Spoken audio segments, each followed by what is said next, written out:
Pessoal, primeiramente, antes de tudo, boa noite a todos. Uma ótima noite. Eu espero de coração que todos vocês estejam bem. Dando continuidade ao nosso curso intitulado Na Construção do Ser Humano de Bem. Esse curso que tem como objetivo principal ajudarmos a nós sermos pessoas cada vez melhores, numa sociedade em que se constrói tantas máquinas, que se conhece tanto da matéria e pouco do espírito. Esse curso vem justamente com o objetivo de pensarmos o seguinte: o que é um ser humano de bem? Aonde ele vive? Como ele se comporta? Como ser esse ser humano? Porque convenhamos, viemos para cá, começamos esse processo chamado vida, e não é de se assustar quando nós observamos as atrocidades que nós vemos no mundo, cometidos aí por vários seres humanos, quando estes não sabem o que eles vieram para cá fazer. Vocês não concordam? Imagine, viemos para cá jogar uma espécie de jogo, aonde deveríamos saber as regras, e que estão escritas dentro da consciência de cada um de nós. Uns prestam atenção, outros não se preocupam. O objetivo desse curso é justamente nós estarmos falando a respeito do que nós viemos para cá então fazer. Nós já tivemos hoje, nós teremos a nossa aula de número 4, e esse curso ele é baseado em 2 obras. Sempre faço questão de comentar a respeito delas, na tentativa de incentivar vocês a leitura, porque aqui nós não conseguimos tirar toda a obra, são apenas trechos, mas que são obras riquíssimas. A primeira obra é o livro O Profeta, do poeta Khalil Gibran, um libanês. Essa obra, assim que ela foi lançada, para vocês terem uma ideia, até hoje, ela já foi traduzida para mais de 40 idiomas. E, basicamente, essa obra conta a história de um sábio que vivia numa cidade chamada Orfalés, e ele viveu nessa cidade por 12 anos. E nessa época, as pessoas não interessavam muito por ele. E chega o momento dele retornar à sua terra natal. Lógico, tudo uma linguagem poética, né? Esse retorno à terra natal seria o quê? A morte, né? E nesse momento em que Al-Mustafa, esse sábio, vê então o seu barco caminhando na ilha, chegando então para buscá-lo, os cidadãos daquela cidade, vendo que então perderiam aquele sábio, eles falam: meu Deus, nós não podemos perdê-lo assim, precisamos então perguntar a ele algumas coisas. E ele então, indo em direção ao barco, é parado pela essa região de pessoas que questionam a ele várias coisas da vida humana. Então esse livro, ele é capítulos muito curtinhos, que falam de questões essenciais da vida humana. Então nós temos o capítulo do amor, do autoconhecimento, dos filhos, da casa, do vestir, do comer e do beber, e assim por diante. Então o Khalil Gibran, ele colocou os aspectos fundamentais da vida humana resumido numa linguagem poética, muito simples, porém extremamente profundo. E quando a gente fala a respeito de características de pessoas sintéticas, elas falam pouco, mas falam muito.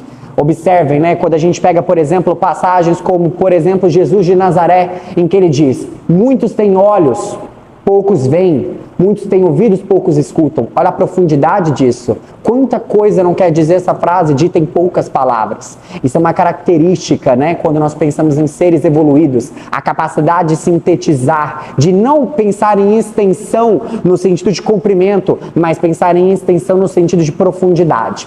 E esse livro vem justamente nos trazer, olha, um envio fininho a nos trazer os principais aspectos da alma humana.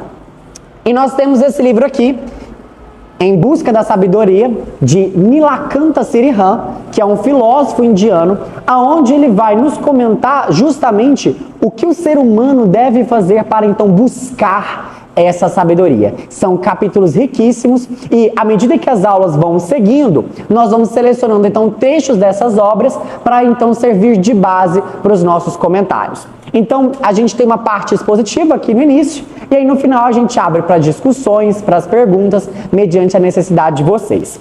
Bom, a aula de hoje é a respeito do cotidiano ao espiritual, a vida como um caminho. Então, o objetivo da nossa aula hoje é pensarmos o seguinte: Quando nós falamos a respeito de alma, nós falamos a respeito de espírito, é muito comum as pessoas diferenciarem isso e colocar o seguinte: espírito está lá no céu. Ah, o espírito são os anjos, aqui é matéria. Será? A aula de hoje é para que nós possamos discutir o que vem a ser a vida. Por que vida como um caminho? Porque nós deveríamos buscar aquilo que é eterno. Porque convenhamos, se nós investimos, gastamos energia naquilo que é perecível, naquilo que desgasta, isso vai gerar uma grande frustração, sim ou não?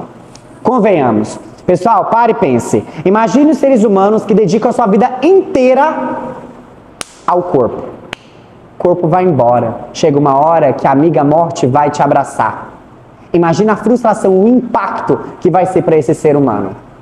Agora, aquele que constrói algo que nada, nem ninguém, nem mesmo a morte pode tirar dele, imagine a tranquilidade que ele vai ter no momento então diante da morte. Porque ele se conectou a algo que é eterno e que nada nem ninguém pode tirar realmente dele.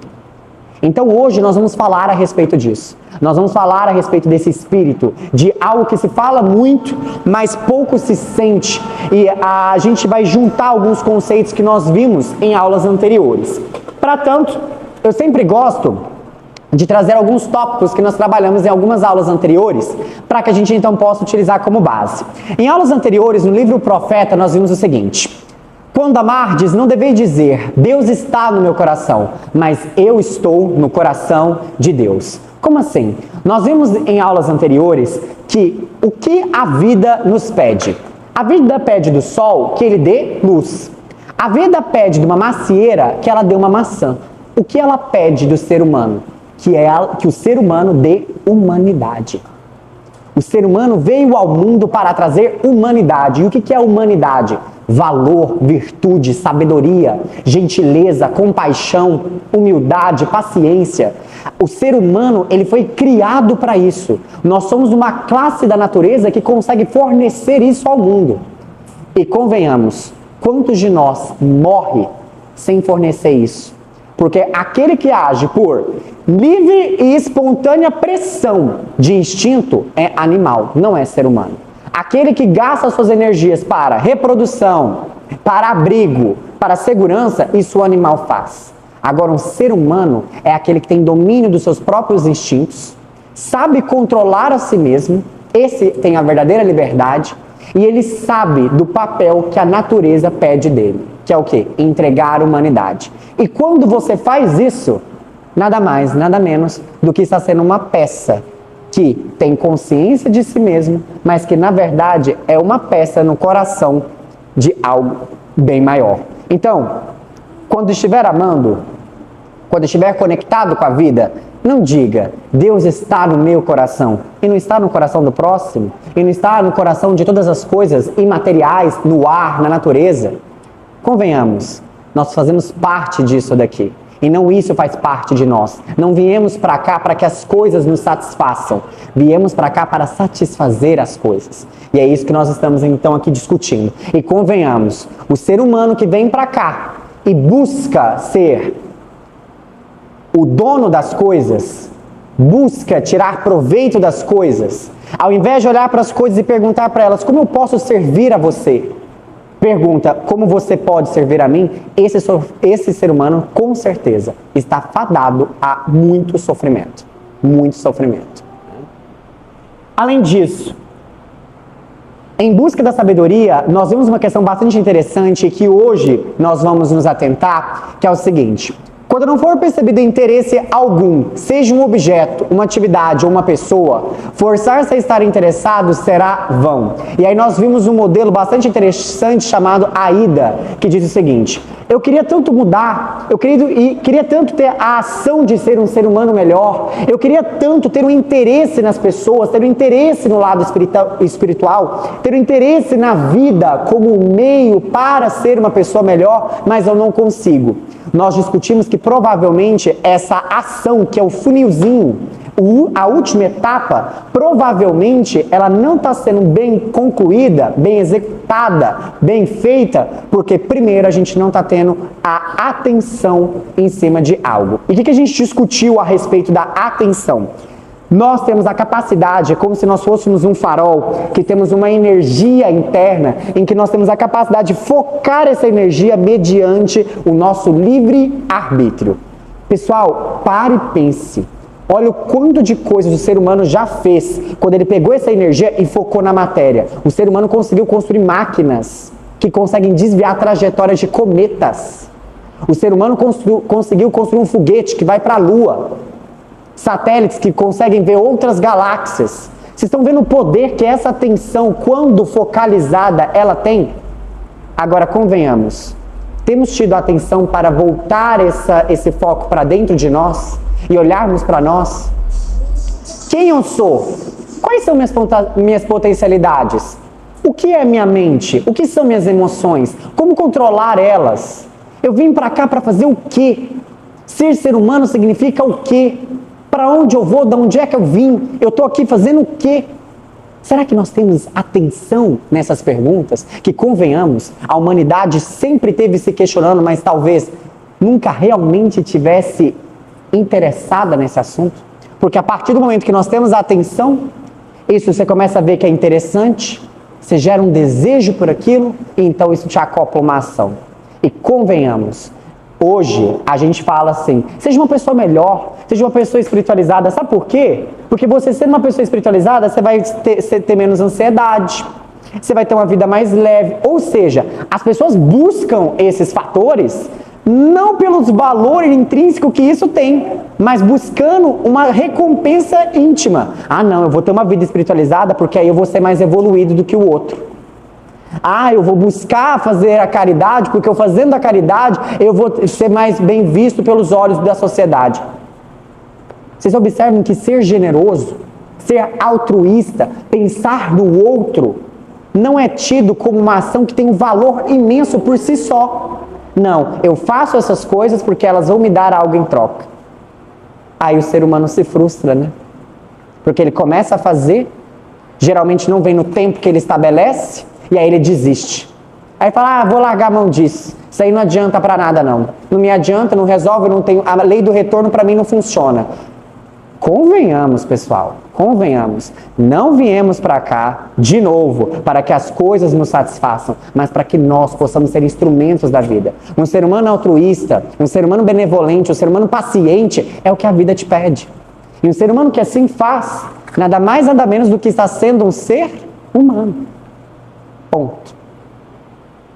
Além disso, vimos também, sois os arcos, dos quais seus filhos, como flechas vivas, são arremessadas. Fiz questão de destacar essa parte que nós vimos na aula anterior, porque no nosso cotidiano que nós vamos refletir hoje, nós temos a capacidade, arco, flecha, de impulsionar pessoas para que elas sejam grandes. Quando as pessoas passam por nós, que entram no nosso universo, que travam contato conosco, elas saem melhor do que elas entraram? Eu elevo o padrão de consciência dessas pessoas? Eu faço essas pessoas serem pessoas melhores? Ou eu faço justamente o contrário? Elas entram em contato comigo e elas saem piores, mais deprimidas, mais tristes, mais reclamantes da vida assim por fora? Porque como Khalil Gibran muito bem nos disse, filho, é tudo aquilo que gera criação a partir de ti. Um pensamento teu é um filho seu, uma palestra que você dá é um filho teu, um ser biológico que veio ou um ser adotivo é um filho teu, um livro que você lê e que você conta para um amigo é um filho teu. E nós somos como arcos a impulsionar essas flechas que são confiadas à vida. E eu estava justamente durante essa semana fazendo uma reflexão que eu parei e pensei, olha a quantidade de flechas que a todo momento nos são entregadas dessas informações valiosíssimas que nós estamos tendo, por exemplo, nesse estudo. São flechas, que a vida está aqui, ó. E nós estamos fazendo o que com essas informações? Nós estamos multiplicando elas? Nós estamos impulsionando elas? E não impulsionar não é no sentido de compartilhar somente para os outros, não. Mas é de semear elas dentro do nosso coração. De falar, nossa, que palestra bonita, eu achei uma maravilha. E aí amanhã ou hoje à noite já começar a reclamar. Não fazer uma mudança. Entendem isso? Então, somos arcos. A que todo momento a vida está nos entregar flechas e Deus, o arqueiro, assim como ele ama a flecha, ele também ama o arco, que é estável. Nós vimos isso, né? Ademais, pois, para que serve vosso amigo, se só o procurais para matar o tempo? Procurai também para viver o tempo. Vamos também falar a respeito disso do cotidiano, né? Certifica-te de que és fator de soma na vida das pessoas de qual você participa, de quem você participa. O que essa frase quis nos dizer? Você procura teu amigo somente para matar tempo, na hora que você está carente das suas necessidades, do teu vazio, ou você busca ele para viver o tempo? Quando você trava contato com uma pessoa, você busca fazer daquele tempo a melhor oportunidade possível. Semana passada, a gente aqui, antes de iniciar a aula, nós estávamos comentando um fato bastante interessante que aconteceu e compartilho hoje de novo com vocês. Na semana retrasada, devido a compromissos, nós não conseguimos ter a nossa aula. E aí, no horário da sexta-feira, eu estava coincidentemente reunidos com alguns amigos num bar. Nós estávamos no restaurante e eu fiquei meio assim, deu o horário, eu fiquei murchando, porque murchei no sentido assim, a minha consciência, por uma coincidência, não acredito em coincidências, veio o pensamento assim, nossa, eu estaria nesse exato momento lá no estudo com o pessoal. E aí na hora veio aquele pensamento assim, queria estar lá.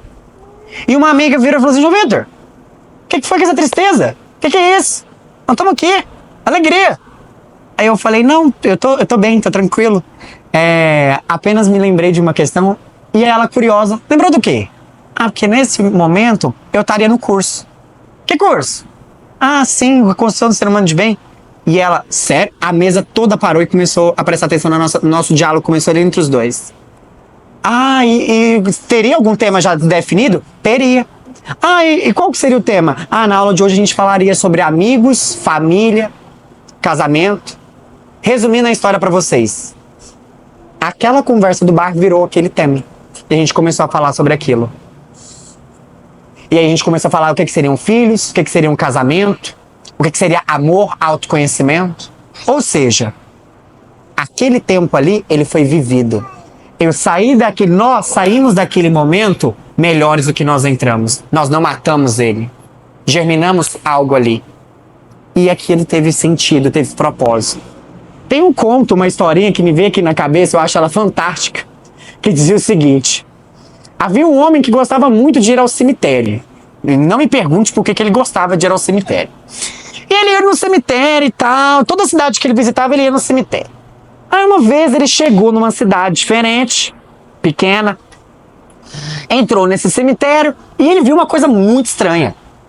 Ele via lá, nasceu, morreu, e embaixo tinha a quantidade de um número muito estranho. Tinha lá fulano 10, outro 20, 5, 1, 0,05. E ele, gente, o que é isso aqui?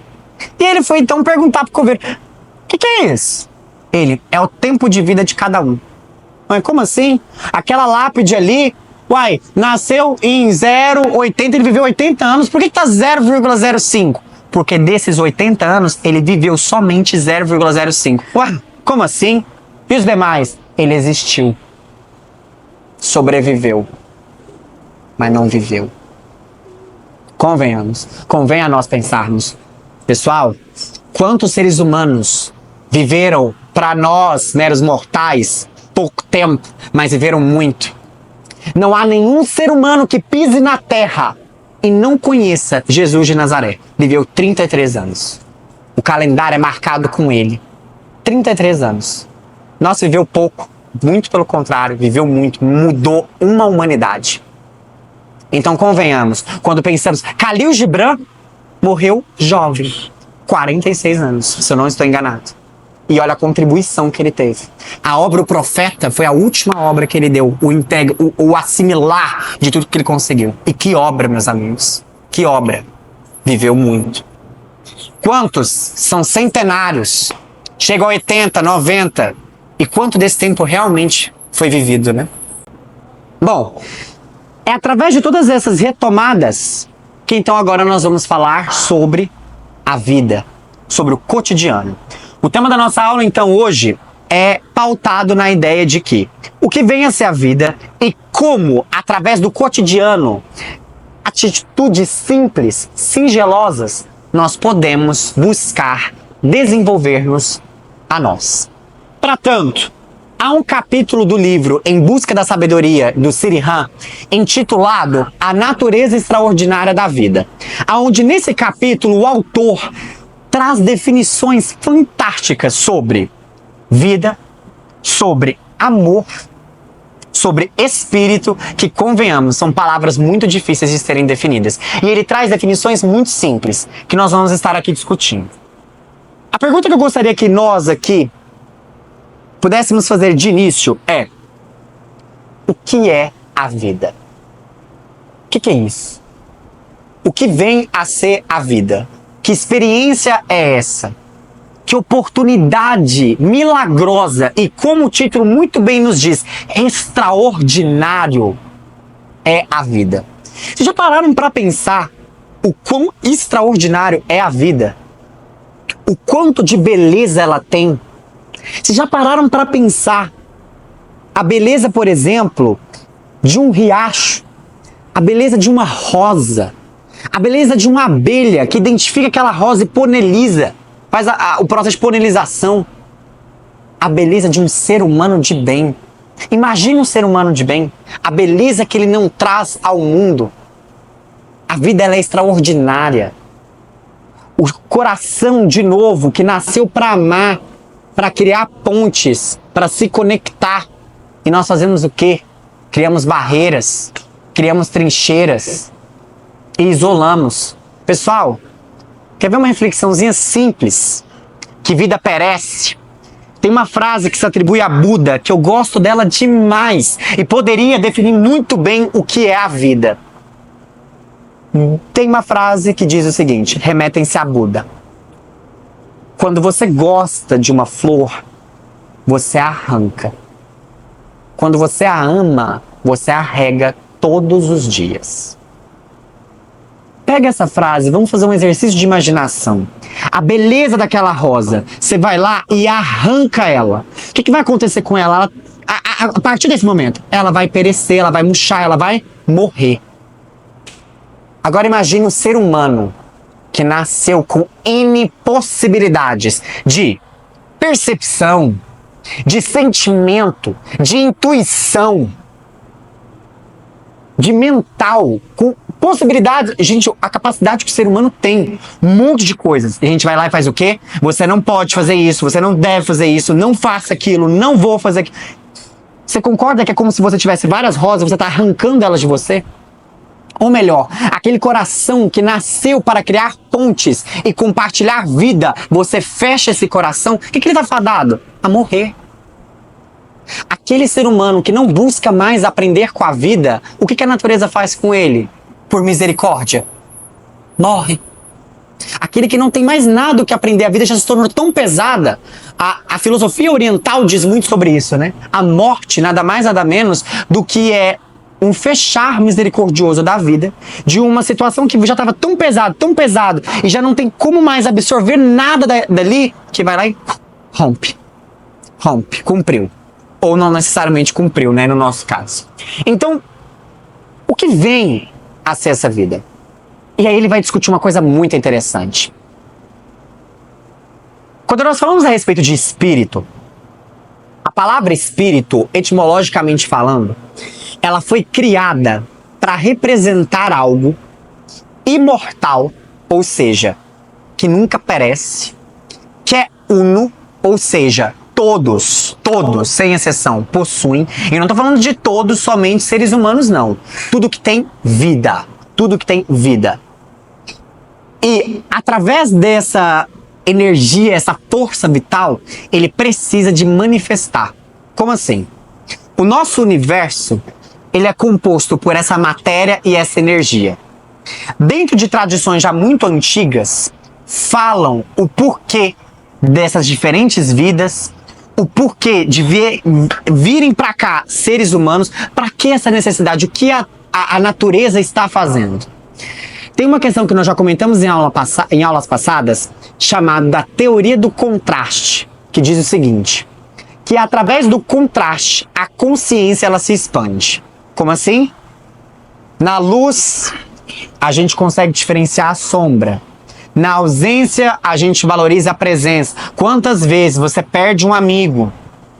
Você muda de cidade e você fala assim, gente, como aquela cidade era boa. Como aquele amigo era bom. Por quê? É pelo contraste que a nossa consciência ela consegue expandir e entender as situações. Essa parede, se ela fosse de uma única característica, ela não tivesse diferentes cores, ela veio como uma única coisa só. Ou seja, o contraste, ó, uma mão só, com duas, faço barulho. Consigo diferenciar, né? E N outros exemplos. O que eu quero dizer com isso?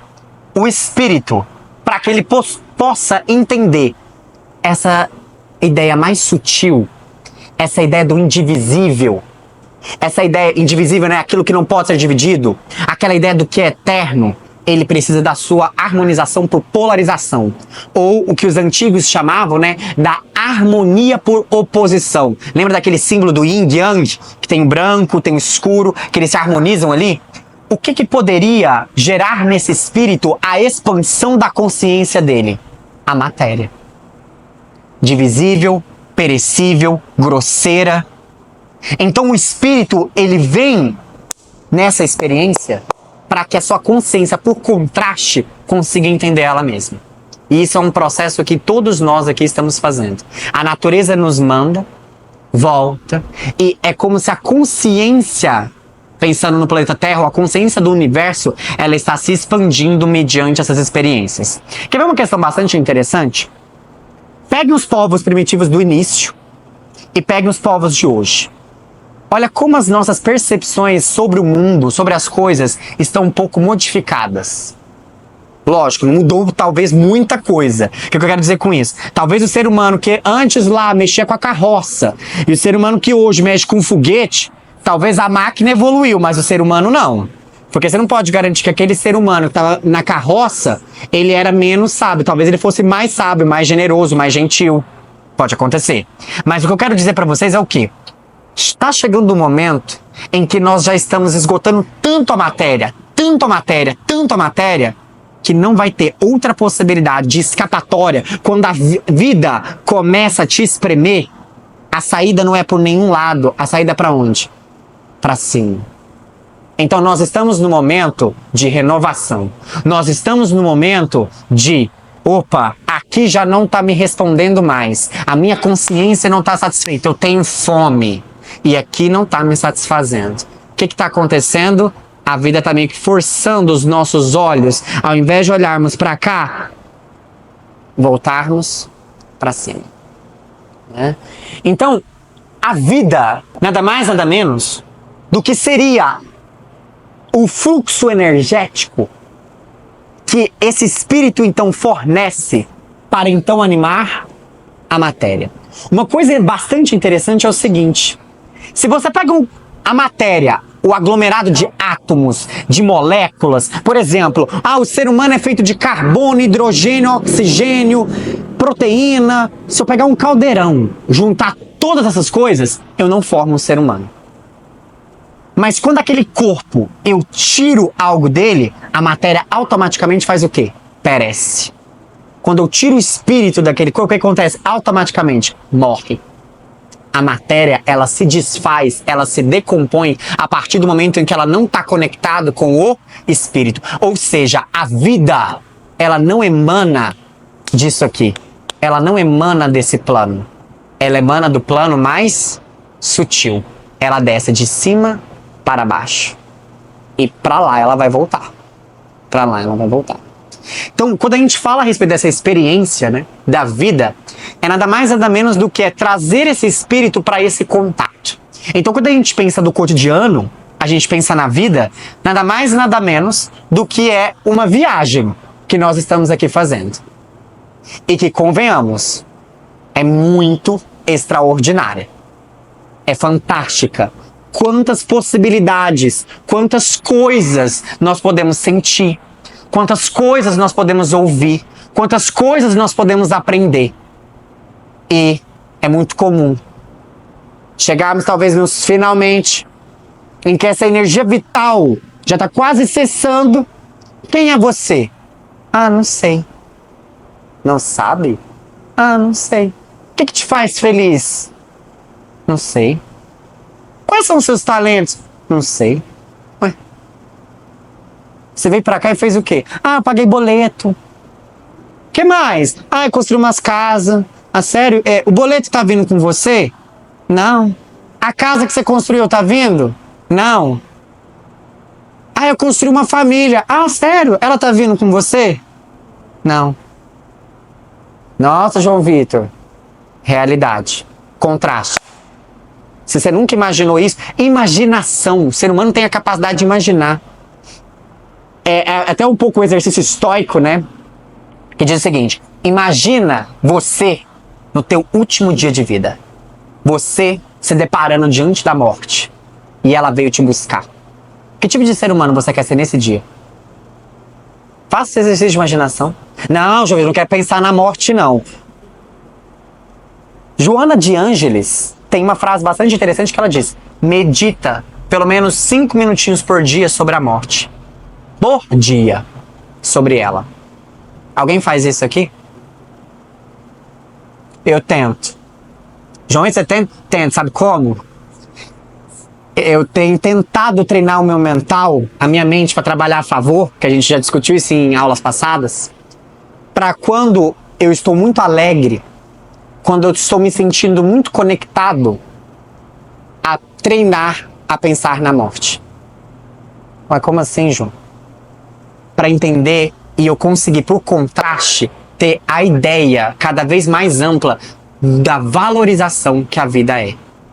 Do quão importante é isso daqui. E o quão eu devo ser grato por isso daqui. Porque, convenhamos, quantas experiências nós podemos viver aqui que são riquíssimas e que nós estamos ali desfrutando delas e só depois que a gente a perde que a gente não vai entender. Quantas pessoas chegam diante da morte que vai olhar e falar: meu Deus, quanta vida é bela. Tem aquela música: podia ter chorado mais, amado mais, abraçado mais, sorrido mais. E aí? Então, em um polo existe a natureza da unidade, do uno. No outro, a divisão e a diversidade. Isso é fantástico, né? O espírito, a vida, quando mergulha, se manifestando em diferentes formas. Lembra que nós vimos isso em aulas anteriores? Daquela rosa que ela se abrocha em diferentes pétalas. Somos nós. Através da diversidade, através da multiplicidade, nós vamos encontrar a unidade. Pitágoras tem um exemplo que eu gosto muito que diz o seguinte: 0, 1, 2, 3, 4, 5, 6, 7, 8, 9, 10. Observe. De 0 a 10 tem uma porrada de multiplicidade de números, não é? 1, 2, 3, 4, 5. Mas no final eles voltaram aonde? 1 e 10 voltou no 1, no uno. Ou seja, através da multiplicidade chegaremos no momento da unidade. Estamos aqui para isso. E esse é o intuito, né? E então ele começa.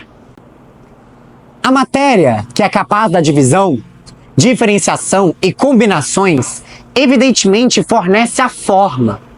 Enquanto que o espírito, que é vida indivisa, esse é o significado da palavra espírito, possui qualidades que conferem a energia atuante através da forma e que, por sua vez, expressa em cada caso aquele aspecto de sua natureza que pode transparecer através da forma.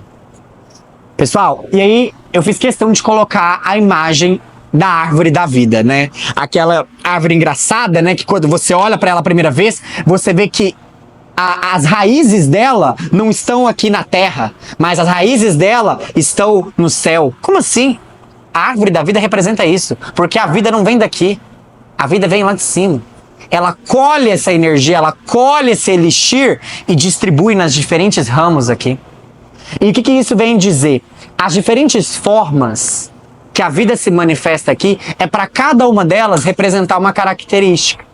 João, como assim? Pessoal, a natureza, na tentativa de representar inércia, de representar resistência, veio na forma de pedra.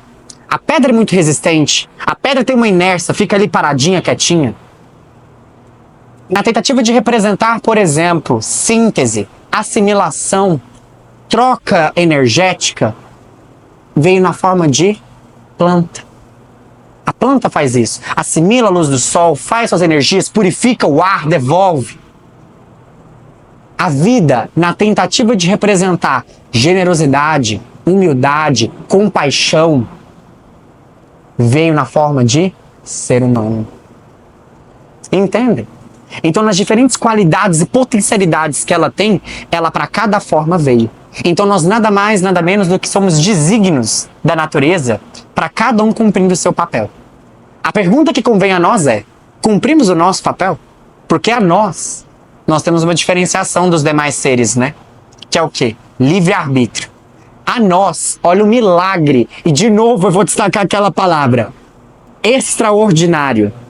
Foi-nos confiado a capacidade de poder entender aquele que nos criou. Nos foi confiado a capacidade de caminharmos até Ele, de podermos travar diálogo com Ele, de entendermos a Ele. A nós, os seres humanos, foi confiado isso. Isso é extraordinário. E convenhamos, pessoal, desculpa a minha sinceridade, mas tem seres humanos, tem gente que acha que nem pedra. Parado, preguiçoso, inerte. Tem gente que é que nem planta. Não sai do lugar, nem assimilar direito assimila. É morto. Tem seres humanos que são extremamente animais. Agem compulsivamente, agem instintivamente, não constroem nada. Não acrescentam nada ao mundo, reclamam de tudo, procuram sempre culpados, o culpado nunca é ele. Sempre estão ali a questionar se Deus ou não existe, a fazer com que as pessoas fiquem tristes e no final constroem o quê? Mas a morte chega e o contraste vem. E uma hora, todos nós, querendo ou não, aprendemos. Isso é um milagre, a fé da vida, né? Isso é bastante interessante. E aí a hora que a gente para e pensa, né? Se essa vida não tivesse um ciclo, se essa vida emanasse aqui do mundo material, seria bem triste para nós, então, pensarmos no final da nossa vida, né? Aonde é que estaria a misericórdia da vida perante a nós? Aonde estaríamos a capacidade de nós evoluirmos? Porque, convenhamos, quão difícil é, num espaço de tempo desse, compreendermos todas as qualidades e todos os mistérios que a vida tem. É difícil. É difícil. Tem uma questão sobre a imortalidade do espírito, que diz o seguinte, eu acho que a gente já discutiu isso em algumas aulas, mas eu quero bater tecla aqui, que fala assim: as coisas elas se destroem pelo mal que é próprio. O ferro se destrói pela ferrugem. A comida, ela se destrói pelo apodrecimento dela mesma. A alma, qual que é os maus que são próprios da alma, do espírito, né? Os vícios, a preguiça, a inveja, o egoísmo. Mas você consegue observar que mesmo você tendo isso não destrói a alma? Se ela não é destruída pelo mal que lhe é própria, então isso pode ser uma possibilidade que nos mostre que ela seja eterna. Convém a nós pensarmos sobre, né? E aí, eu fiz questão de tirar esse trecho, que ele vai falar sobre os cientistas. Aqueles que, apegados demais a isso aqui, acham que conseguem responder tudo. E Sriram vem falar uma coisa muito interessante. O cientista estuda e especula, na medida em que de fato o faz, sobre a vida em seu aspecto comum, sobre a natureza do invólucro material que ostenta, e não sobre o seu aspecto extraordinário, que não pode ser medido por régua e bússola, ou pelos instrumentos os mais sofisticados que ele tenha inventado. A vida, enquanto restrita por uma organização material, a natureza que ali exibe é uma forma. Mas a vida fora dos limites daquela organização, aquilo que ela pode manifestar da sua natureza, fora das limitações a que possa estar sujeita, pode ser algo bem diferente. Aquilo que é extraordinário é deixado completamente de fora quando se restringe a atenção àquilo que pode ser observado na matéria. Não se pode conhecer, então, outra dimensão que é contida em espírito. Vamos por partes aqui.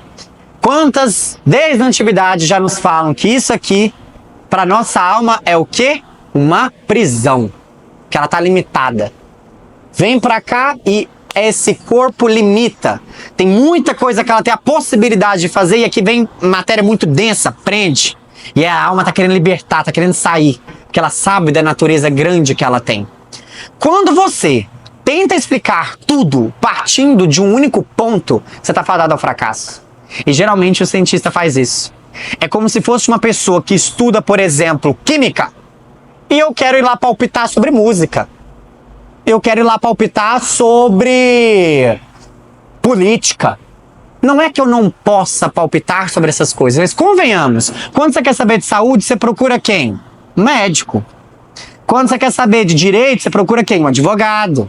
E quando você quer saber da alma, você procura quem? Exato. E onde é que ele está? Exato. Nós procuramos a Deus. E a resposta de onde ele está é dentro de cada um de nós. Cada um de nós. Fazemos essa busca? Porque ele fala, né? De novo, vamos lembrar lá do mental? Quando a mente focada só na matéria, ela vai ver só coisas materiais. Pessoal, uma coisa que é muito interessante. Não é porque você não vê algo que significa que aquilo não exista. A internet, nesse exato momento, conecta no seu celular, faz você mandar mensagem, que alegria. Você vê a internet? Não. Mas você sabe que ela existe. Por quê? Porque você vê os efeitos que ela causa. Ah, João Vitor, mas eu nunca vi efeito de Deus e de alma, não. É porque você não está perceptivo a isso. Desliga seu Wi-Fi, por favor. Ele vai conectar na internet? Não. Um ser humano que não está conectado com a alma vai perceber qualidades da alma? Não. Simples assim. Simples assim. Conectividade. A gente só consegue perceber aquilo que está conectado. Aquilo que está conectado. João Vitor, mas é difícil, né? Depende. Depende do quê? Da onde nós estamos focando a nossa energia. Aqui, pessoal, hoje, pra vocês terem uma ideia, a gente já consegue falar de átomo. A gente consegue falar das coisas que formam o átomo. Já consegue falar das coisas que estão lá dentro do átomo. Mas só que chega um momento, você chega para um cientista e fala assim, ok, na minha cabeça tem o quê? Tem neurônio. Ah, sério, sério. Como é que funciona? Ah, impulso nervoso. Ah, que legal. Como é que funciona? Ah, é um bombardeamento de correntes elétricas num campo eletromagnético. Ok. E o que formou esses neurônios? Como é que isso gera consciência? O que é consciência, meu caro cientista?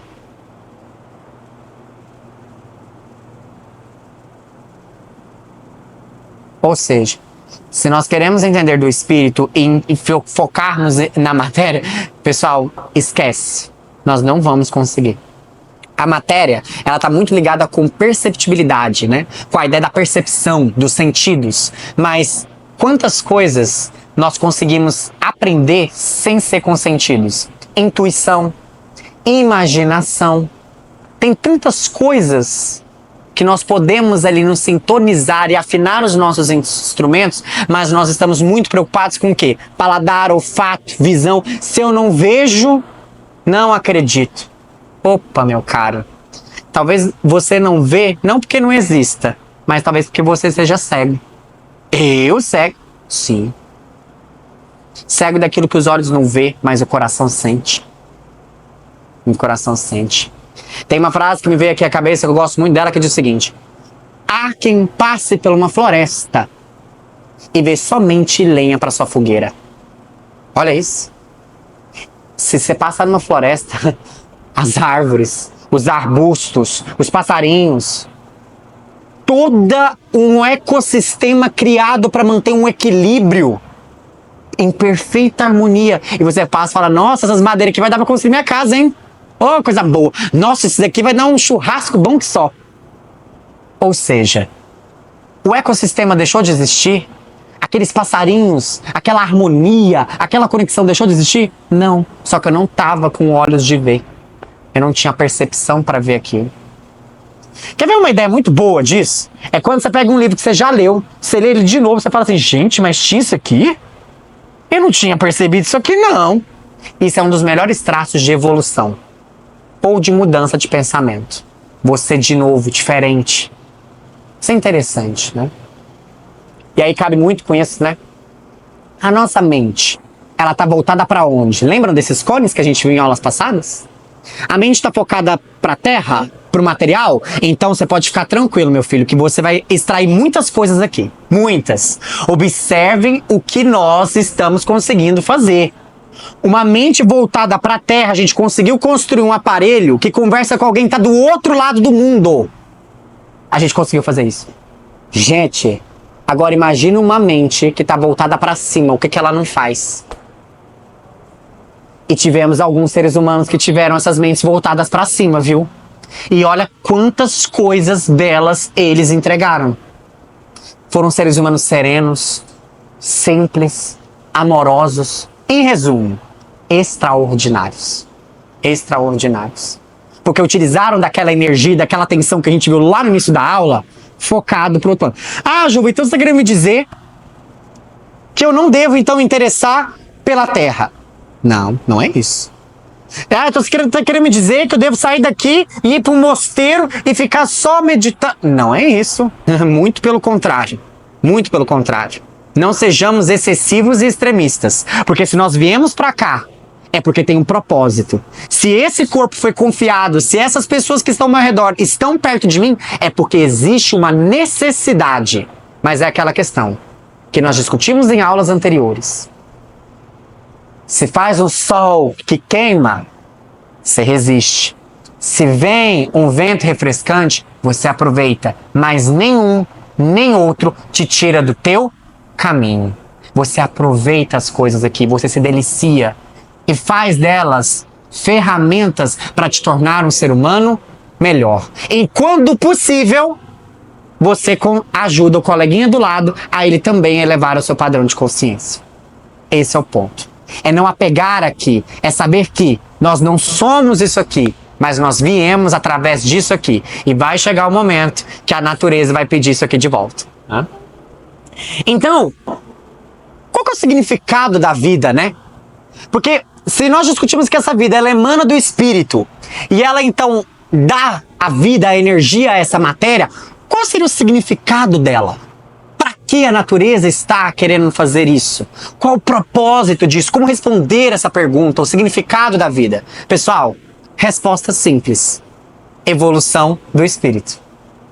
Provavelmente, essa centelha, essa energia de luz, como você queira entender, chamar, ela não foi criada sabendo de tudo.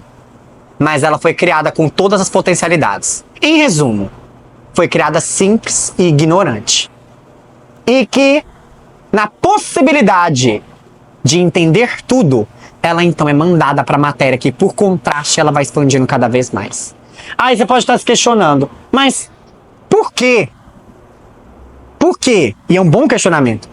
Já não fomos criados sabendo de tudo. Facilitaria muito o trabalho. Por que já não criei logo direto um ser humano de bem? Simples, contraste. Porque se eu te criasse perfeitamente com o bem, você não saberia o valor que o bem tem. É agindo em caminhos ruins, é através de um escuro que você consegue identificar o quão bom essa luz é. É entender. Porque convenhamos, se não tivesse a sombra, você conseguiria ver toda a beleza que a luz tem em si? Esse é o ponto. A natureza, sendo muito sábia, ela permite que nós, através então dessa expansão, que é permitida através da vida. Então, qual o significado da vida? Resposta simples. Evolução do espírito. E o que é o espírito? É essa centelha una, indivisível, imortal, que está em busca de conhecer a si mesmo. E ela vem então no seu contraste na matéria para tirar e extrair informações. Ela vai voltar para o plano de origem dela, que não é aqui. Porque, pessoal, convenhamos, não sei se vocês já tiveram essa experiência, mas, eu acho que já, todo mundo aqui já foi no velório. Você chegar lá no velório, vê aquele corpo assim. Tudo, sentimento, a consciência, a emoção, o sorriso, a energia que aquela pessoa emanava. Puf, foi embora. Isso para vocês não é bizarro? A consciência de vocês, quando você começa a meditar sobre isso, não tem algo dentro de vocês que meio que aperta o coração e fala assim, calma, não veio daí, ela só retornou da onde que ela era. acalme. Porque às vezes a gente olha e fala assim, gente, acabou. Porque convenhamos, se acabasse ali, qual seria o sentido da vida? Nós estaremos aqui buscando a melhoria de quê? E estaríamos buscando ajudar o próximo para quê? Eu falaria de bem e mal para quê? Mas há algo dentro de nós que fala, acalma-te, trabalha, seja melhor. E vem uma energia, uma força que parece que meio que faz uma massagem no nosso coração. E a gente tem várias percepções de que a vida continua, mas de novo, será que os nossos olhos estão abertos para ver essa situação? Esse é o ponto, né? Bom, e aí, é pensando nessas perspectivas desse cotidiano e nessa vida então, como uma maneira de expandir então o nosso espírito, que agora, para a gente caminhar para as nossas finalizações, eu trouxe para nós alguns comentários de Gibran, no seguinte sentido. A gente fala sobre essa ideia, e eu não sei vocês, mas é muito comum a gente visualizar isso de uma forma tão grandiosa, que a gente pensa assim, eu, comedor de arroz e feijão, fazer isso meu dia a dia? Tipo assim, no meu cotidiano, com engarrafamento, com estresse. Hoje aconteceu uma coisa fenomenal. Eu atrasei, fiquei meia hora parado num engarrafamento e a minha consciência começou. Vai reclamar? Não vai? Como é que tá a situação aí? Que a minha mente já tava querendo reclamar ali. Eu muito tranquilo, parei, olhei o céu, falei, vou pôr uma música. Vou pôr um vídeo que eu gosto, vamos meditar a vida. E aí é incrível como quando você começa a conhecer a si mesmo, você começa a usar as coisas, o trabalho da construção de si mesmo, a minha consciência na hora virou e falou assim, qual que é o tema da aula de hoje? Aí eu, a vida como caminho. Isso aqui não é um caminho? Isso aqui não está sendo uma prova para você? Eu, nossa, é verdade. Verdade. Exemplo simples? Poderia. Aqui, se você não tivesse autodomínio, não tivesse controle, você poderia perder essa paciência, chegar lá e ficar totalmente descontrolado. E o que aconteceu? Devido à quantidade de buzinas, devido à quantidade de barulho, houve um acidente muito grave. Tava aquele tumulto de carro. É normal nós absorvermos essa energia. De novo, nós precisamos aprender a ser filtro e não esponja. E quando chegou aqui, eu estava agitado. Qual a melhor coisa para acalmar teu coração? Para tirar essa emoção de fora? Cante. Quem canta os males, espanta. E a gente começou a cantarolar aqui. A preparar então o terreno. A fazer então esse processo. Para que então todos juntos possamos entrar em sintonia. Imagine se eu chegasse aqui, no nível que eu estava, e chegasse para vocês e falasse assim, gente, olha para você ver o cuidado que eu tenho que ter aqui comigo. Se eu começar a querer incorporar esse personagem aqui, eu posso pegar essa energia pra mim e ficar a palestra toda colérico. Gente, imagina aquele acidente que eu não sei que tem, que absurdo que foi aquilo. Nem vou teatrar muito aqui pra que essa emoção não venha. E convenhamos, ela vem. Ela vem. Então, nós precisamos entender essas situações. E em Gibran, eu tirei 3 poeminhas que... 3 capítulos do livro que falam sobre comer e beber, o vestir e as nossas casas. Por que eu escolhi esses 3? E, de novo, eu tirei somente trechos deles. Para que a gente possa pensar que a vida como um caminho, ela não está nos pedindo algo de extraordinário, porque o extraordinário está nela. O extraordinário já está acontecendo. O que ela nos pede são algo simples. E que a gente pare para pensar sobre ela e agir a favor dela. Vamos juntos. Vamos começar um pouquinho sobre as casas. Pessoal, todo mundo aqui, moradia, casa. O que é uma casa? O que é uma casa? Aí você para e pensa, é um lugar para mim descansar, é um lugar para mim retornar, poder recobrar as minhas energias para poder voltar então ao trabalho. Estamos fazendo isso? Ou nós temos a nossa casa, o nosso refúgio?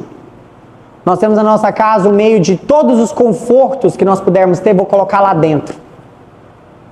Tudo que talvez me deixe mais preguiçoso está lá dentro. Será que a minha casa realmente, ela abriga? o meu espírito, ela abriga as minhas necessidades, ela me devolve a minha energia. Olha o que Gibran fala. Vossa casa é vosso corpo maior. Corpo. Esse corpo aqui, como nós vimos, nós somos um hóspede. E esse corpo é um hospedeiro. A nossa casa é um corpo maior. Então, ela tem como função nos acolher, nos abraçar, nos guardar. Nós fazemos isso. De novo, voltamos lá naquela reflexão de que viemos para cá, convivemos com as pessoas, vamos voltar sozinhos. Temos esse momento de interior, de entrarmos na nossa casinha interior e refletirmos um pouco. Lembra que nós vimos na aula passada? Todos nós aqui permaneceremos unidos, mas existe uma lacuna entre vossas uniões. Respeitamos essas lacunas? Respeitamos o espaço do outro? Respeitamos esse momento interior nosso? Que convenhamos, nós estamos tirando um momento para fazer essa síntese e pensar: como foi o dia de hoje? Como está o meu coração? Como está tudo isso aqui? O que eu aprendi no dia de hoje? Vocês observam que a vida ela é cíclica e a noite ela serve para que você reflita sobre o dia e extraia as informações necessárias, e quando a vida amanhece novamente, ela está te falando o quê? Aqui, uma nova folha em branco. Faça de novo, eu confio em você. Pensamos nisso? Tiramos ali. Santo Agostinho fala, né? Da necessidade de revisar o dia. Como andam as nossas casas? Será que pensamos somente nas casas de nos levantar de tijolos? E a nossa casa interna aqui? E aí ele vai falar uma coisa muito interessante. Diga-me, povo de Orfaleses, o que tendes nessas casas? O que guardai nessas portas trancadas? Você guarda 7 chaves, você põe um monte de coisa lá dentro, né? Tendes paz? Tendes lembranças? Tendes beleza, que leva o coração das coisas feitas de madeira e pedra para a montanha sagrada? Tinha que ser Gibran. Quando você entra na tua casa, tem alguma coisa lá de madeira, de pedra, mas que você olha para aquilo ali e aquilo faz pegar a sua consciência e levar ela lá em cima. Uma foto de uma pessoa especial, uma escultura, uma lembrança de uma viagem querida, uma música que você gosta tanto e que faz a sua mente vibrar mais positivo. Ou na sua casa só tem o que a sociedade diz que é confortável? O último sofá de última geração, a geladeira que faz não sei mais o que, um airfry que não faz não sei mais o que. João Vitor está me falando que eu não posso ter essas coisas na minha casa. Pessoal, de novo, não sejamos extremistas, não é isso. Mas, de novo, o que temos nessas casas que guardamos tanto as 7 chaves? O que há de tão rico lá dentro? Esse questionamento é muito bom. As coisas valiosas que nós temos estão lá dentro. As nossas lembranças, a nossa paz. Quando retornamos para casa, temos essa paz? O que Gibran nos convida a refletir aqui no nosso cotidiano é de pensarmos no início da nossa caminhada, de sairmos da nossa casa, iniciarmos então o nosso trabalho, de pensarmos assim: no meu lar, eu tenho aqui coisas que fazem minha consciência elevar aqui em cima? Um radinho que eu gosto, que toca uma música legal, uma janela que faz eu ver o nascer ou o pôr do sol, umas plantinhas que eu posso regar e ver a beleza, ver elas abrir e fechar, um bichinho, um animalzinho que brinca comigo, um quadro que eu olho e faz a minha consciência pensar no belo, que faz pensar no amor, um livro de cabeceira que eu gosto muito, que tem umas mensagenzinhas curtinhas que quando eu abro, ou seja, nunca foi uma casa grande, que com quantos andares e não sei mais o que, mas uma casa simples. Uma coisa que uma vez eu vi, e eu não sei vocês, mas me cativou tanto, tanto quando eu vi. Façam essa tarefa de casa. Digitem assim: Casa de Chico Xavier. Dá uma olhada nas fotos. Gente, a casinha dele, que ele fez da casa dele um centro, né, para atender as pessoas. Formidável. Era menor que isso aqui. Tinha uma caminha, um lugar que ele colocava a boinazinha dele, uma escultura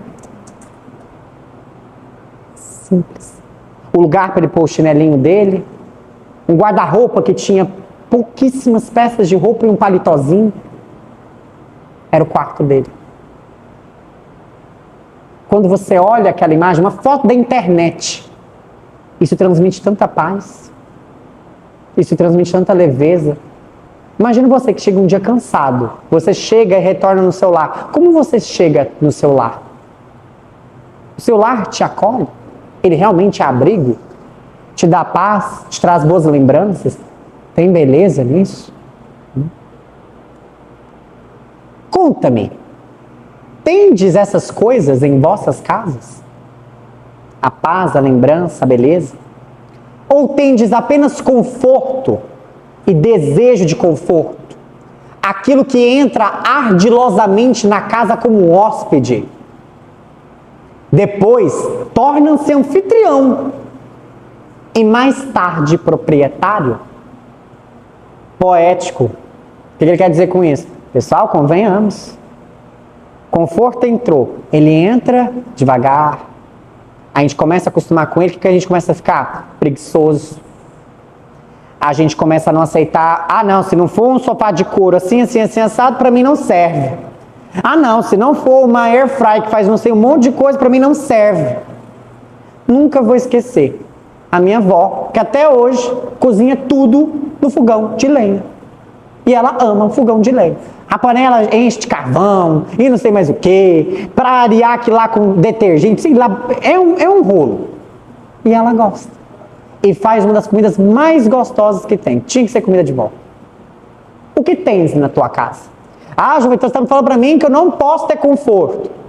O questionamento que fica a nós é: esse conforto, ele é proprietário da minha casa? Ele é proprietário da minha alma? Eu vivo em função disso? Quer ver uma pergunta muito simples? Tira isso de você. Como que você vai reagir nisso? Porque, pessoal, convenhamos, essas coisas podem ser tiradas de você. Quer ver uma coisa? De novo, hoje eu estou cheio dos exemplos cotidianos, né? E que, querendo ou não, foi quando eu estava lendo esse poema para elaborar essa aula aqui. Eu adoro tomar um cafezinho quando eu acordo. E, por conforto, eu comprei uma cafeteira. Pessoal, a cafeteira danada da cafeteira começou a dar pau. E aí, gente, foi fatal. Foi assim, ó, papum. Tava lá, acordei, e eu, ai, que vida bela, que eu acordo. Lá em casa eu pus uns quadros, umas coisas, para elevar a consciência, né? Pus umas coisas bonitas que eu gosto. Tem uma imagem de um santinho, tem um livro Fonte Viva que eu adoro. Tá ali, eu vou olhando cada parte da minha casinha. Ela é pequenininha, pequenininha. Mas eu amo meu cantinho. E tem um quadro que a minha irmã fez de coração, que ela pintou, a artista que só ela, ficou lindo, vocês têm que ver o quadro. Pus ele lá, uma foto com a minha avó, e vocês têm que ver, é uma maravilha. E aí, eu falei, não, que dia belo, olhei o sol, falei, maravilha. A cafeteira, ao meu conforto, ao meu hóspede, ao meu proprietário. Cheguei lá, que dia, maravilha, vou lá, liguei, ligou, fui lá, pus o pozinho dela, vai sair café. Não saiu café. Vamos tentar de novo. Não saiu café. Não é possível. Gente, mas que dia, que azar. A consciência, ela começa a fazer o quê? Lá para baixo. Por quê? Aquilo que veio ali para o conforto se tornou uma prioridade, uma propriedade dentro da minha casa. Entendem isso? Então, a partir do momento que a minha cafeteira não funciona, então para mim já acabou tudo. Eu não posso fazer um café ali das antigas? Entendem isso? É de não dependermos disso. Talvez naquele dia, e aí eu parei e pensei, falei, talvez hoje eu não precisava tomar café, né? Vou tomar um leite Toddy, tá ótimo, Deus é obrigado. Cafeteira, depois nós vemos o que a gente faz com você. Levo para o técnico, mas hoje você não vai pegar minha consciência e levar ela lá para baixo. Não te permito a isso. Eu não sou escravo de ti. Não, e não, e não. Sigamos. E aí, são esses detalhes que vão acontecendo. Dei um exemplo da cafeteira, mas quer ver um outro exemplo também que me veio aqui na cabeça, que eu acho que acontece aqui também? Wi-Fi. Internet caiu da sua casa. Nossa Senhora, meu Deus do céu.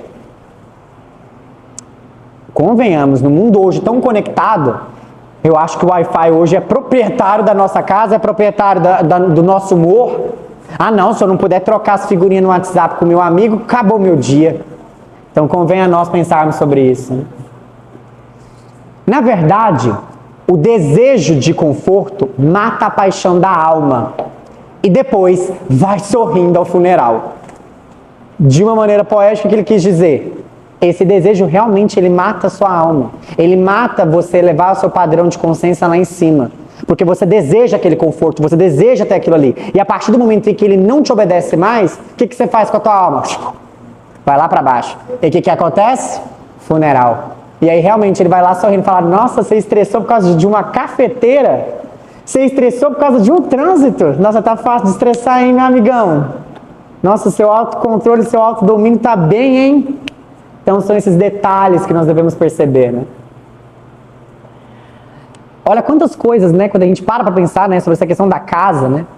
E faço uma reflexão com vocês. A casa do nosso veículo corpóreo, quando talvez o nosso corpo, né, a gente muito apegado a isso aqui, e ele vai envelhecendo, ele vai mostrando cicatrizes, vai ficando mais bonito, mais experiente, digamos assim, né? E a pessoa que é apegada demais a essa casa, que não aceita esses detalhes que vão sendo mostrados, ela pode se entristecer.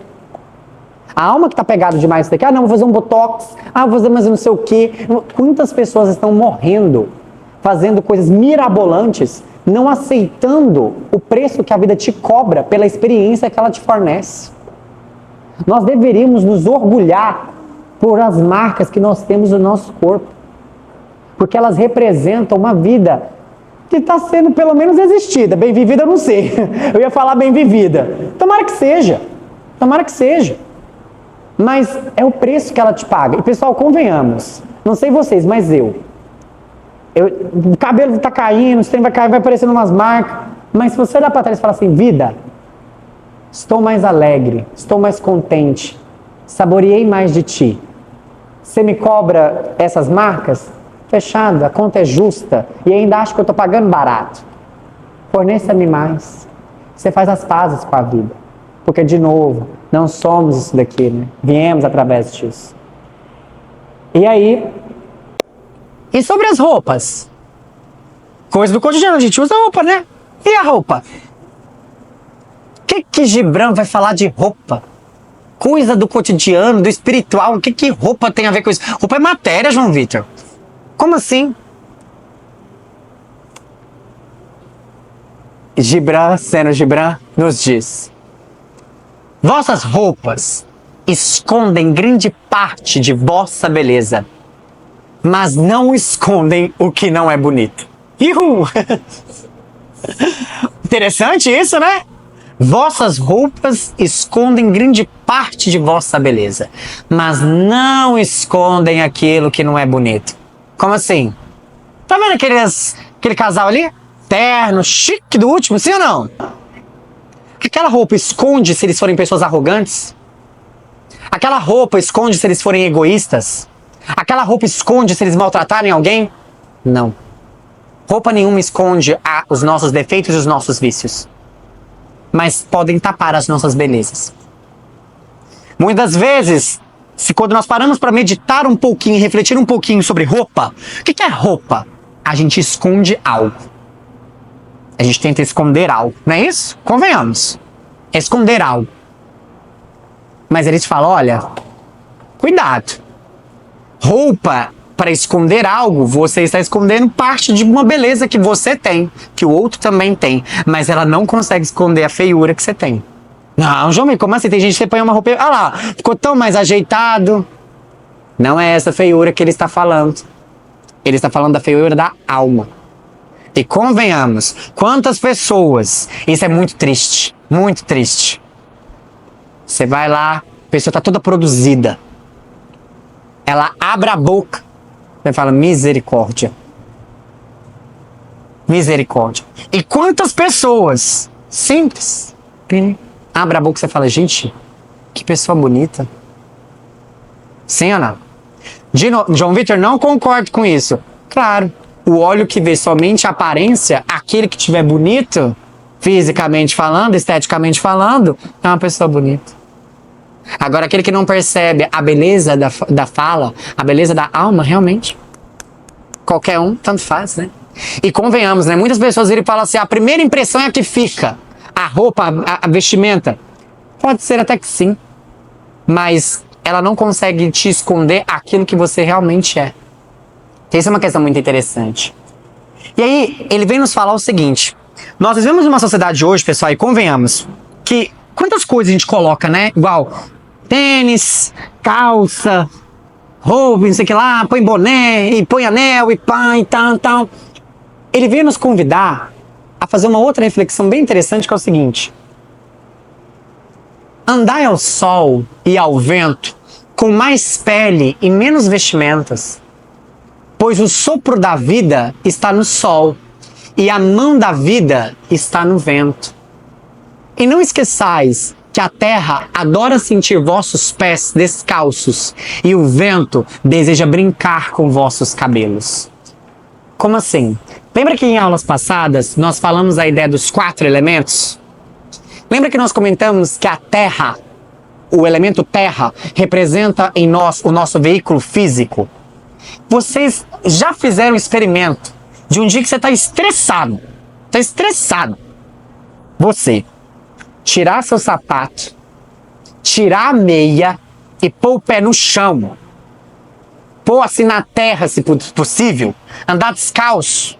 Que nem doido na sua casa, assim, até fazendo assim, ó, pra pegar um pouquinho de poeirinha do chão. Vocês já viram o poder que isso tem?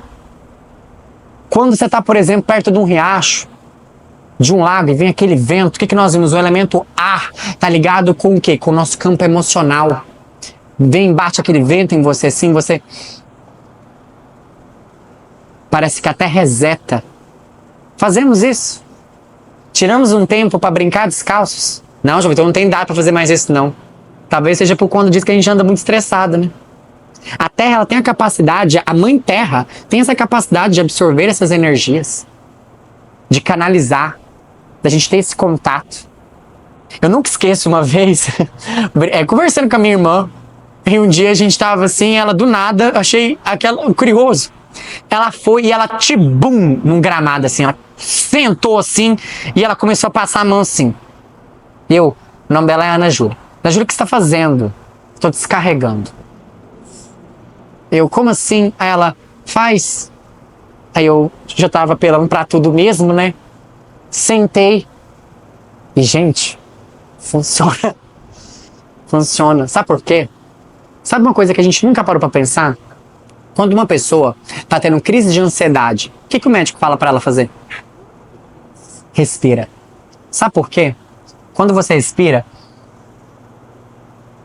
a sua cabeça automaticamente silencia. Tenta pensar e respirar ao mesmo tempo. Você não vai conseguir. Pode tentar fazer, você não consegue. Reseta. Interessante, né? A mesma coisa quando você tá ali, ó, nos seus sentidos, no tato. A sua mente, ela fica toda focada naquilo que você tá sentindo. E você tranquiliza. Então, muitas das vezes nós estamos aqui cobrindo e colocando muitas vestimentas a tentar nos deixar mais belo, sendo que ele nos convida a falar, olha, você na verdade está escondendo a sua beleza ali. Ah, então você está falando que a gente não tem que usar roupa. De novo, não é isso. Mas a reflexão que ele está fazendo aqui é sempre uma reflexão voltada para a alma, voltada para a necessidade. De novo, pegue, por exemplo, uma pessoa que vai lá e ela coloca aquele mundo de roupa, tá calor que só. E aí põe blusa, põe não sei o que, e esconde o corpo. É uma coisa que está acontecendo muito e hoje é muito triste com os nossos adolescentes, principalmente, que enfrentam uma falta de autoestima tremenda, tremenda.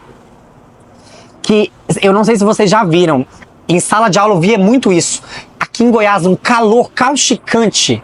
Eles usando blusa, casaco, põe aquilo assim na cabeça e fecha aquilo ali. Você vai dialogar. O que acontece? Eu sou feio. Não gosto do meu corpo. Não me sinto bem com ele.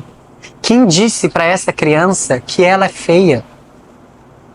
Quem foi o ser humano que matou a beleza que há intrínseca nela? Entendem isso? E Gibran fala justamente para que nós possamos ter mais esse momento de leveza, esse momento de liberdade, né? Não esqueçais que a modéstia é um escudo contra os olhos dos impuros. E quando não houver mais impuros, o que fará a modéstia além de acorrentar e sujar a mente? E aí eu fiz questão de colocar ali aquela situação, e com todo respeito, há culturas que, por exemplo, colocam toda uma vestimenta ali, que escondem tudo ali, por quê? Se deixar exposto, isso pode atiçar alguém a fazer algo comigo. Não seria muito melhor a educar esse ser humano, a ensinar a ele virtude, ao invés de eu ter que trabalhar a bloquear aquela situação? Como assim? Se eu não educar, por exemplo, os homens, se eu não levar valor, se eu não mostrar dignidade a eles, do que adiantará? Aquilo ali vai ficar para sempre. É como se fosse, de novo, imagine aquelas situações em que é como se nós vivêssemos num condomínio. Olha pra você ver. Nós vivemos num condomínio e alguns moradores desse condomínio têm cachorros bravos. E eles soltaram esses cachorros. E aí, a gente, para caminhar, o síndico vira e fala assim: olha, pessoal, vocês me desculpem, mas pra vocês caminhar, vocês vão ter que caminhar com um gravete na mão. Você não acha isso um absurdo? Por quê? Não, que os vizinhos controlem seus cachorros raivosos. Eu não vou ficar andando com um pau na mão para me proteger. A mesma coisa nós deveríamos fazer com nós seres humanos. A gente sai na rua, tá escuro, opa, vamos correndo. Vamos correndo. Por quê? Porque o que ele vira e fala assim: não esqueçais que a modéstia, essa questão de se tampar todo, é um escudo contra os olhos daquele impuro. É um escudo contra os olhos daquele. Mas, se não houver mais esse impuro, se ele for educado, você concorda que todo aquele bloqueio que você então criou não vai justamente acorrentar e sujar a sua mente? O que eu quero dizer com isso? Não eu, mas Gibran, né, na sua fala. Quando nós, ao invés de buscarmos tratar a causa real dos problemas, fazendo somente tratamento paliativo ali, vocês não concordam que nós estamos fadados ao limite? Estamos limitando ali todas as nossas possibilidades? De novo, eu sofro dor de cabeça porque eu como doce. Aí toda vez que eu tenho então dor de cabeça, ao invés de eu parar de comer doce, eu tomo remédio. Eu fico ali só tomando remédio, é paliativo, eu não combato aquela causa ali. E aí o que acontece? A partir desse momento, eu vou ficar fadado, acorrentado, limitado a viver somente tomando remédio. E eu acabo ali acorrentando a minha mente, acorrentando a minha situação. Uma outra coisa que me vem à cabeça: nós educamos, isso é muito triste, principalmente com as mulheres, né? Nós educamos elas: olha, não se comporte assim, não fale isso, não vista tal coisa. E para os meninos a gente não faz isso, né? Ah não, menina, você não pode ser muito namoradeira não. O menino, se ele é muito namorador, e o que ele é? Opa, que coisa boa, né? Onde é que está a justiça nisso daí? Onde é que está a dignidade nisso daí? Onde é que está a equidade? Não faz nenhum sentido. E são esses comportamentos que criam as diferenças sociais, que fazem com que a gente crie a falsa ideia de que homem é superior do que mulher, sendo que, na verdade, ambos são necessários um do outro. Imagine uma sociedade sem mulheres. Imagine uma sociedade sem homens. É a harmonia por contraste. Por fim, também não menos importante. E sobre comer e beber? O que será que do cotidiano nós podemos então pensar sobre isso? A casa, pensamos em algo para elevar o nosso patamar de consciência. A vestimenta, nós vimos que muitas das vezes colocamos ali para tentar nos enfeitar, sendo que na verdade a beleza nunca esteve no aparato da vestimenta, e sempre dentro de nós mesmos. Em buscarmos ali, Vitor, você está falando que eu a partir de hoje vou usar somente roupas simples? Não, não é isso. Mas é não ser necessariamente dependente do que ela represente naquela situação. Por exemplo, vou num casamento. Ok, traje porte fino, perfeitamente. Você vai atender ao que o ambiente te pede. Vou à casa de uns amigos para relaxar e tomar um banho de piscina. Você vai usar traje esporte fino? Não vai. É se adequar àquela necessidade. Agora eu te faço uma pergunta. Eu, João, traje esporte fino, todo elegante. Eu, João, de short, na casa dos meus amigos. Deixei de ser o João? Uma vestimenta e outra tirou os meus vícios que eu tenho? Eu colocar um traje esporte fino e vir aqui para vocês dar uma palestra, isso faz com que eu seja mais digno? Isso faz com que eu seja mais justo? Isso faz... E convenhamos, quantas pessoas querem enganar umas às outras através da forma, né? Vem, penteia o cabelo, aqueles ternos de última geração. Começa a falar, sou formada em tal área, que eu não sei o que tem, eu fiz um monte de curso, e papapai, popopó, popepê. Ok. Você faz uma pergunta pra ele, o que é a vida? Pum! Cai e não sabe te responder. Por quê? Pegou a forma, a essência, o conteúdo realmente daquela situação não foi então absorvido, né? E do comer e do beber, gente? O que Gibran vai nos falar sobre isso? Olha que interessante. Bom seria se pudesses viver da fragrância da terra e como planta do ar ser sustentados pelo ar. Então olha que interessante que ele está aqui nos convidando, né? Seria interessante que nós pudéssemos absorver então, olha o que ele fala, terra, ar, nos alimentarmos de coisas sutis. Uma fotossíntese e tudo, mas olha uma reflexão mais profunda que ele convida a nós refletirmos. Quando você tem fome de quê? Ah, eu já estou com vontade de comer uma pizza. Tudo bem. Mas e as outras fomes? Você mata todas elas? A tua alma que está sedenta por conhecimento. A tua alma que está sedenta por generosidade. Você mata ela? Essa fome? Você dá a ela o alimento sutil que ela precisa? Bom seria se a gente conseguisse fazer isso. Aí ele fala. Mas, como precisais matar para comer e roubar do recém-nascido o leite da mãe para saciar sua sede, que isso seja um ato de louvor. E que vossa mesa seja um altar na qual os puros e inocentes da floresta e da planície sejam sacrificados para o que ainda é mais puro e inocente no homem.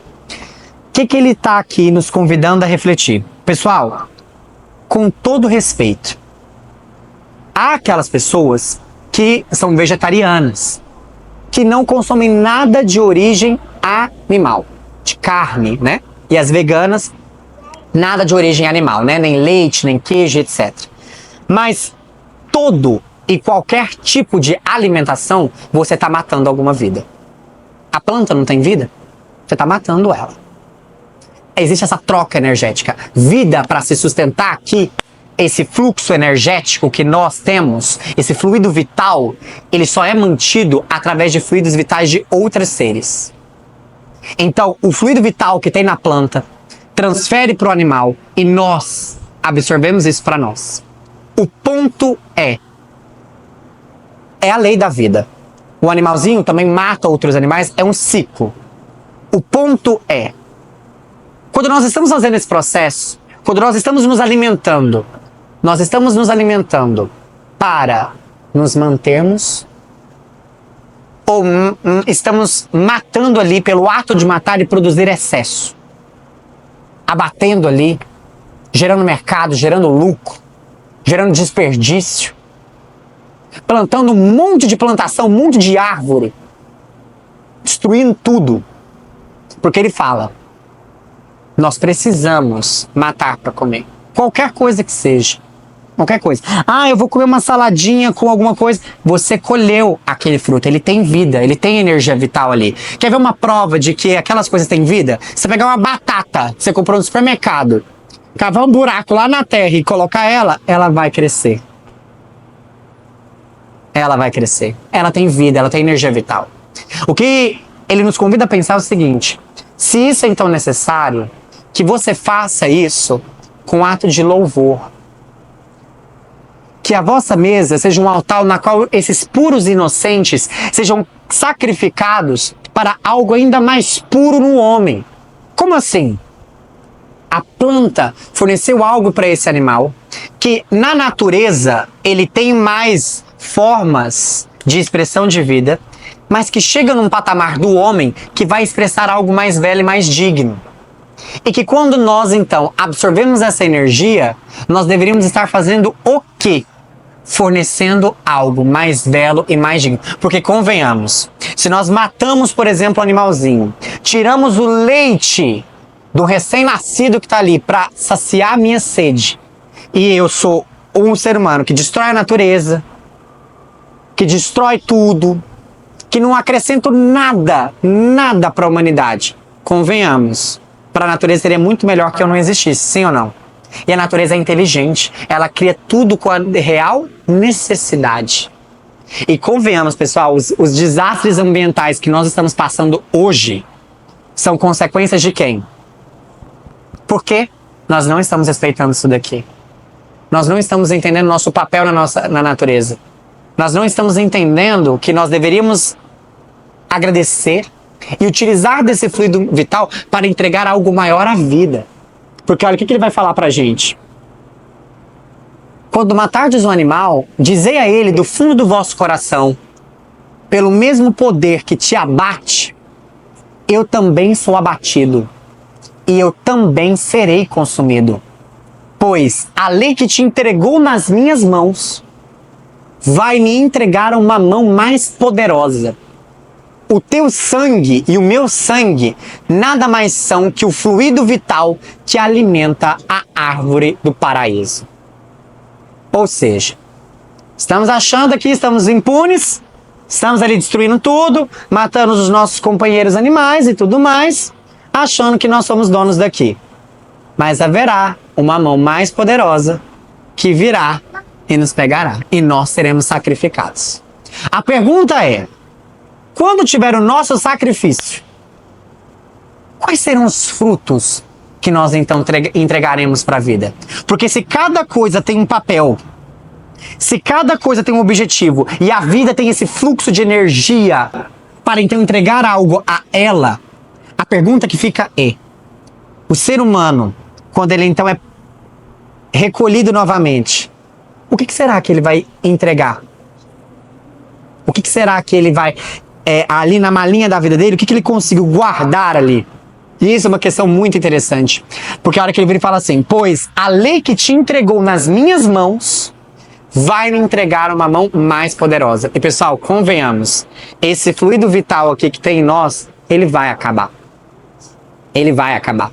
Uma hora ele vai. E pessoal, quantos hábitos nós temos? A gente não para refletir nisso daqui, mas olha a seriedade disso. Quantos hábitos nós temos que façam que nós perdemos esse fluido vital que é tão importante para nós?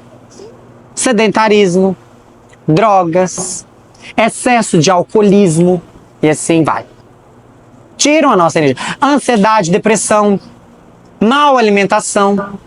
Porque uma coisa também bastante interessante também que a gente não para pensar sobre isso, né?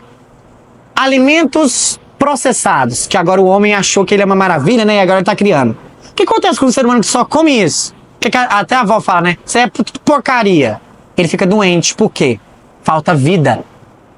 Falta vida. Uma pessoa não consegue sobreviver somente desses alimentos. Ela precisa de, como diria, do arroz, do feijão. Por quê? Há coisas que o ser humano não consegue imitar. E nós estamos realmente nessa lei e nesse ciclo, né? Então, quando nós pensarmos nessa situação e pensarmos no nosso cotidiano, o que eu gostaria que vocês entendessem e que todos nós aqui possamos aplicar? Perfeição. Quando nós falamos da ideia de perfeição, a gente tem muita ideia de que é algo inalcançável. Pessoal, o que é um dia perfeito? Para nós, um dia perfeito. Um exemplo que eu gosto muito é o seguinte. Imagine que você, de novo, vamos usar a nossa imaginação, é um professor de matemática do primeiro ano e você está ensinando as crianças soma e subtração. E você vai para uma criança do primeiro ano que nunca viu esse conteúdo, você entrega para ela aquela folhinha e ela vai lá e faz rapidamente. Você olha, tá tudo certo. Você vira para ela e fala assim: minha filha, tá perfeito isso daqui. Mas aquela mesma tarefinha, se você pegasse para um aluno universitário, um engenheiro, e colocasse para ele, você ia virar e falar o quê? Não fez mais que sua obrigação. Sim ou não? O que quer dizer perfeição? Perfeição nada mais nada menos do que é fazer o melhor que se pode com aquilo que se tem. Quando você, no seu dia, você finaliza o seu dia e você faz o melhor que você pode com aquilo que você tem, isso foi um dia perfeito. E o que nós vimos em aulas anteriores? A virtude, quando exercida, você começa ela hoje. Qual que é a tendência de você, se amanhã você continuar a fazer ela? Ela expandir. Hoje você ama 1, amanhã você ama 2, amanhã você ama 3, amanhã você ama 4. É sempre expansível. Por quê? Porque a perfeição vem com a prática. Então o que seria esse dia perfeito? O que seria essa vida como um caminho? É nessa experiência que nos foi confiada de desenvolver esse espírito simples e ignorante, de fazermos o melhor que nós podemos com aquilo que nós temos. É de deitarmos hoje, meditarmos sobre o nosso dia e pensarmos o seguinte: com aquilo que eu fiz, estou com a minha consciência tranquila? No limite das minhas forças, eu fui até onde eu podia? Daquelas metas diárias que eu coloco, eu cumpri. João Vitor, como assim metas diárias? Ser mais gentil. Hoje eu vou tentar ser gentil com uma pessoa que seja. Eu fiz isso. Hoje eu não vou me estressar com a cafeteira caso ela não funcione. Eu fiz isso. E é olhar. Porque sabe uma coisa que é muito boa? É quando você termina um dia, você termina uma semana, você termina um mês, você termina um ano, você termina uma vida e você olha para trás e você consegue ver que pelo menos um defeito teu morreu antes de ti. Isso faz a vida ter propósito. Isso faz a vida valer a pena. Bom, era isso então que eu tinha para comentar com vocês na nossa aula de número 4. Espero que sementes possam ter sido plantadas, que possamos encarar esse cotidiano como uma oportunidade de entendermos que nós atraímos não aquilo que nós queremos, mas aquilo que nós precisamos para sermos pessoas melhores. Que possamos então abraçar essas dificuldades, abraçar essas questões e lembrarmos que de coisas mais simples, aqui eu coloquei para vocês, a casa, roupa, comer e beber, mas pense em outras coisas do cotidiano, o estudo, as relações que você tem na sua casa, o tomar um banho, a higiene. Tire um momento e pense assim: hoje eu vou pensar em algum fato do cotidiano e tentar extrair algo simbólico. Por exemplo, Gibran poderia ter feito um poema simplesmente do ato de tomar banho. Como assim, João? Você está viajando na maionese. Pessoal, nós tomamos banho para quê? Porque nós sabemos que tem coisas aqui que são ruins, que devem ser lavadas. O mesmo nós deveríamos fazer o quê? Com o nosso campo mental, com o nosso campo emocional, com a nossa alma. Tomamos banho nesses... Ou sua alma está fedorenta há muito tempo? Convém a nós pensarmos sobre isso, né? E como um pequeno spoiler, né, para deixar aquela sementinha, aquele gostinho de quero mais, dando continuidade, na próxima aula nós vamos estar falando sobre educação, generosidade e trabalho. A expressão da vida para a autorrealização. Certinho? Eu agradeço a presença de todos. Obrigado pelas pessoas que vieram a primeira vez. As nossas aulas são gravadas e disponibilizadas no nosso grupo. Se vocês não estiverem lá, peçam para o pessoal mandarem. As nossas aulas anteriores estão gravadas. Compartilhem com os amigos de vocês. As aulas são independentes. Se você não veio numa aula ou veio na outra, não tem problema. Além delas serem gravadas, uma aula em teoria não impacta na outra, mas é uma sequência, mas o objetivo foi criado para que se você, hoje eu senti a vontade, eu quero levar um amigo, fiquem à vontade. É aqui para o nosso desenvolvimento. Certo? Obrigado a todos, que todos possam retornar aos seus lares melhores do que chegamos aqui e que possamos chegar em casa hoje e pensar: na minha casa tenho paz, tenho boas lembranças, tenho beleza e talvez agregar isso às nossas casas. Um beijo a todos e até a próxima semana. Obrigado.